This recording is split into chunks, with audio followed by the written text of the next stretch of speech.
So, Dr. Rocker, what is a good age to start a Botox treatment for preventative reasons? Well, you know, age is a relative thing, right? And because of our genetics and sun exposure and different variables will all start to wrinkle at a different age.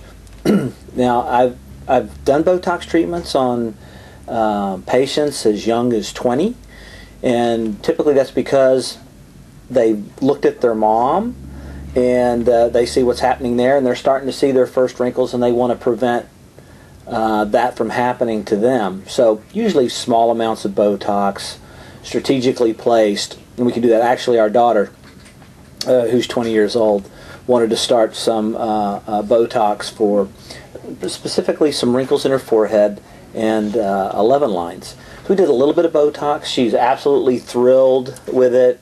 She can't wait to do it again, and so as young as 20. Now, there was one study done where they showed the recommended average age for starting Botox treatments for prevention of the deep, what we call rhytides or wrinkles, in the forehead, the glabella, preventing what's been called the 11 lines when you go like that, and around the eyes is the age of 27. So if we were going to give an approximate age for preventative therapy, starting at age 27. Of course, it's never too late. I started Botox on my mom in her 70s and my mother-in-law in her 70s, and we have lots of patients in their later years that benefit from Botox as well. But of course, we're not going to be able to reverse the wrinkling at that point. And the amazing thing about Botox, it's stunning. When I first got into this, started doing Botox about 5 or 6 years ago, went to a few conferences, and they originally started using Botox in Canada, where it was originally used in cosmetic medicine. There's a husband-wife team of doctors, the Carruthers, and they kind of wrote the standard text on Botox. And so they'd been doing Botox. Well, now it's for almost 25 years. Wow. And I saw pictures of patients, and testimonials from doctors who had been treating up there.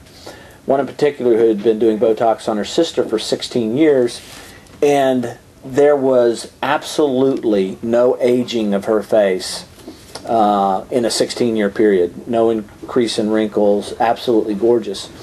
And some of the things that I've seen and other doctors have reported is it appears the quality of the skin with repeated Botox treatments actually improves. It seems like there's a healthier glow, and some of that may have to do with shutting down of some of the sebaceous glands and other things that happen in the skin. But the average age to start for prevention of wrinkles with Botox is about age 27. With Botox, is there any documented long-term risks involved? No. In terms of the thing about Botox, Botox is a purified protein. And people are familiar with Botox because of botulism toxin, and yes, that is the protein that's involved, and it's been purified, and the way it's made today, those things aren't an issue. Because Botox is a protein that's broken down by the body, and that's why the effects only last in most patients about 3 or 4 months, and that's why it has to be done every 3 to 4 months. But there is no documented long-term health issues associated with the use of cosmetic Botox. There have been cases where unscrupulous doctors have used imported bad Botox and that kind of thing, and there's been some health problems and even deaths secondary to that. But in terms of how we use cosmetic Botox in cosmetic procedures, Botox is used in other medical procedures as well. In my understanding, there is no long-term downside to Botox.